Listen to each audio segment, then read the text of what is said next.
মুসলিম উম্মার ঐক্য এবং শান্তি কামনায় আখেরি মোনাজাতের মধ্য দিয়ে শেষ হলো এবারের বিশ্ব ইজতেমা। মোনাজাতে আমিন আমিন ধ্বনিতে মুখরিত হয়ে ওঠে টঙ্গীর তুরাগতীর ও ইজতেমা ময়দানের আশপাশ। সোহাগ বিশ্বাসকে সঙ্গে নিয়ে সহকর্মী মনির ইসলাম মিন্টুর রিপোর্ট দেখুন। ছবি তুলেছেন মারুফ আল মুকিত এবং ওবায়দুর রহমান রাজীব। আখেরি মোনাজাতে অংশ নিতে ভোর থেকেই মুসল্লিরা ছুটে যান ইজতেমা ময়দানের দিকে। ফজরের নামাজের পর বয়ান করেন দিল্লি নিজামুদ্দিনের মাওলানা মুরসালিন। আখেরি মোনাজাতের আগে আল্লাহর উপর বিশ্বাস এবং রসুল সাল্লাল্লাহু আলাইহি ওয়াসাল্লামের দেখানো পথে জীবন যাপনের জন্য হেদায়েতের কথা বলা হয়। দুপুর 12টা 30 মিনিটে শুরু হয় আখেরি মোনাজাত পরিচালনা করেন ভারতের মাওলানা সাদ কান্দালবির বড় ছেলে মাওলানা ইউসুফ বিন সাদ।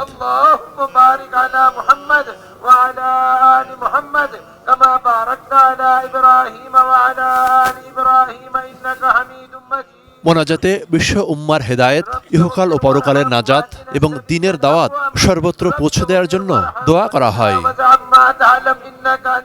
ডিজাইন, এলিগেন্স, বিউটি, সেরা পণ্য সবার জন্য জেভিকো। এছাড়া সব ধরনের পাপ থেকে মুক্তির জন্য আল্লাহর কাছে ক্ষমা চান মুসল্লিরা। প্রায় 30 মিনিট ধরে চলে আখেরি মোনাজাত শেষ হয় 1:07 মিনিটের দিকে। দাওয়াতের মাধ্যমে সবাই মিলে একসাথে জান্নাতে যাইতে পারি, আমার উদ্দেশ্য এইটি। কিভাবে মানুষ যারা দিনের পথে নাই বলে ইমান হারায় কবরে চলে যেতে আসে, এরা কিভাবে ইমান পায়? পুরো দুনিয়া কোনায় কোনায় আছে, এরা যাতে হুজুর সাল্লাল্লাহু উম্মত কালেমা পড়ে ইমানদার হয়ে তাদের মৃত্যু হয়, এই উদ্দেশ্যে এই ময়দান কায়েম হয়েছে। কিয়ামতের আগ পর্যন্ত চলবে ইনশাআল্লাহ। মেহনতের কাজ, এই তাবলীগী জামাতের কাজ। আখেরি মোনাজাত শেষে হাজার হাজার ধর্মপ্রাণ মুসল্লি আবারও দ্বীনের দাওয়াত নিয়ে দেশের বিভিন্ন প্রান্তে ছড়িয়ে পড়েন। মোনাজাতের পর আবার যে যার গন্তব্যস্থলে ফিরে যাচ্ছেন, কিন্তু এর রেশ চলবে আরও অন্তত 1 বছর। কারণ অনেকেই আল্লাহ রাস্তায় বের হয়ে যাচ্ছেন, অন্যরা স্থানীয় পর্যায়ে কাজ করবেন দাওয়াতি। তবে সাধারণ মুসল্লিদের প্রত্যাশা তাবলীগের মধ্যে যে বিভক্তি তৈরি হচ্ছে তা যেন অচিরেই দূর হয়ে যায়।